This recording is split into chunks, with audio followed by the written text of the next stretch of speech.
Hola, soy Patrick Oviedo, director de la Escuela Okinawa de la Llagosta. En Escuela, director de la Escuela Okinawa de la Llagosta. En primer lugar, me gustaría mandar nuestras condolencias a todas las personas que hayan perdido un familiar a causa del COVID-19.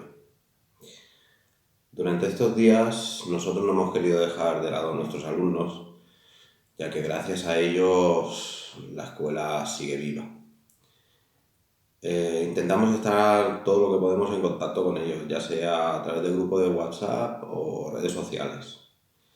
Por eso cada día nos conectamos entre 6:30 y 7 de la tarde y les hacemos entrenamientos, ya sea cardiovascular, tonificación o artes marciales. Los entrenamientos son abiertos a todo el mundo que quiera seguirnos puede hacerlos. Solo hay que buscar nuestro perfil en Instagram, Escuela Okinawa Team. Después los grabamos y los colgamos en nuestro canal de YouTube y los compartimos en Facebook. Para estos días me gustaría recordaros una frase. Dicen que la felicidad es irse a dormir sin miedo y levantarse sin angustias. Para estos días es difícil no tener miedo sin mil preguntas angustiosas, pero recordar que no existen días grises, sino días claros que perturban nuestros hábitos. Así que aprendamos a reinventarnos. Quédate en casa y resiste.